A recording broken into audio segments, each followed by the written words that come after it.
Part को समझ लेते हैं, क्योंकि हम सर्कल पढ़ रहे हैं। तो सबसे पहले क्या करेंगे भाई, सर्कल बना लेंगे। तो आइए हम क्या करते हैं, सर्कल बना लेते हैं। आजा भाई इधर आजा। ये मैंने क्या किया, सर्कल बना लिया। अब इसमें कुछ चीज़ों को हम क्लियर करेंगे। इसमें बताओ कि इसमें केंद्र कहाँ होगा। तो इसके बीचों बीच में जो ये आप देख रहे हैं, ये केंद्र होगा। यहाँ पे क्या होगा, केंद्र। तो इसको हम क्या बोलते हैं भाई, केंद्र बोलते हैं। ठीक है। अब यहाँ से एक त्रिज्या मान लो कि यहाँ पे हमने खींच लिया। ठीक है। तो परिधि के कोई एक बिंदु से और केंद्र के दूरी को हम क्या कहते हैं, त्रिज्या कहते हैं। देखो, केंद्र और परिधि के कोई एक बिंदु की दूरी को हम क्या कहते हैं भाई, तो त्रिज्या कहते हैं। तो ये हमारे पास क्या होगा, हम यहाँ पे लिख देते हैं भाई, ये हमारे पास क्या हो जाएंगे, तो त्रिज्या हो जाएंगे। क्या हो जाएंगे, त्रिज्या हो जाएंगे। और इसे आर से प्रेजेंट करते हैं। ठीक है।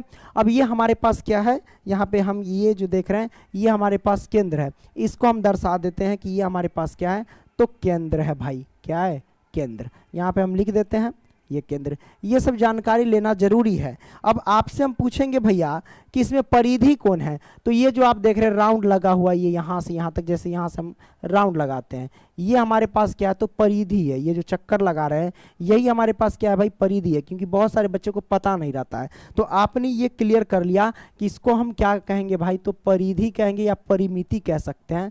तो ये परिधि है। क्लियर। तो आपने ये भी क्लियर कर लिया कि परिधि कौन है। तो परिधि आपने समझ लिया, त्रिज्या समझ लिया, केंद्र समझ लिया। अब व्यास को समझते हैं। तो व्यास क्या होता है भाई, ये हम समझ लेते हैं जरा। देखिए, जैसे कि कोई वृत्त है, वृत्त के कोई एक बिंदु है ना, या वृत्त का कोई परिधि है, ये क्या है, परिधि है। तो परिधि के एक बिंदु से केंद्र होते हुए परिधि के दूसरे बिंदु के बीच की दूरी को क्या कहते हैं, व्यास कहते हैं। यानी यहाँ से लेके यहाँ तक मिला दो, केंद्र से होते हुए पूरा यहाँ से यहाँ तक। तो ये पूरा का पूरा क्या कहलाएगा, व्यास कहलाएगा। ठीक है। ये पूरा का पूरा यहाँ से लेके यहाँ तक है ना। इसका नाम रख देते ए और इसका नाम रख देते बी। मतलब ए से लेके बी तक की दूरी क्या